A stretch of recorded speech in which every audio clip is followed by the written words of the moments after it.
Some of the rooms that I have are very large, and in fact, through the licensing procedure, I have license permission to take couples into those rooms.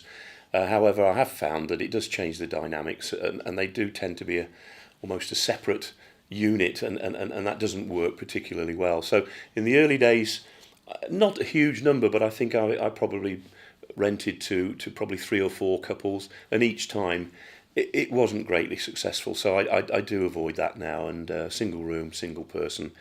Of course, visitors always will be there in the house. That's quite natural, but not to a formal couple as the tenants themselves.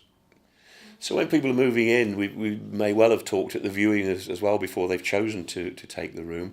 But when people move in, we usually go through the contract, and all the clauses there are very, very stark black and white. And so we go through the fact that, for instance, visiting is supposed to be 2 nights per fortnight, or there's extra costs and so on.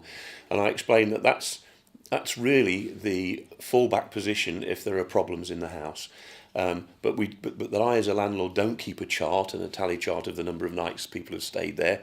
And so as long as people behave in a reasonable way and everyone in the house is comfortable with that, then maybe I turn a slight blind eye to it, but they're very clear that that is the fallback position if there are problems in the property. What we do ask is if people are going to be staying for more than 2 or 3 nights. For example, I had one particular guy who lived in the property for over 4 years, and his fiancée was a teacher in the Netherlands. So she naturally came over in August and spent the whole month, and the other tenants were quite happy with that. I was quite happy with that. They paid a little extra contribution.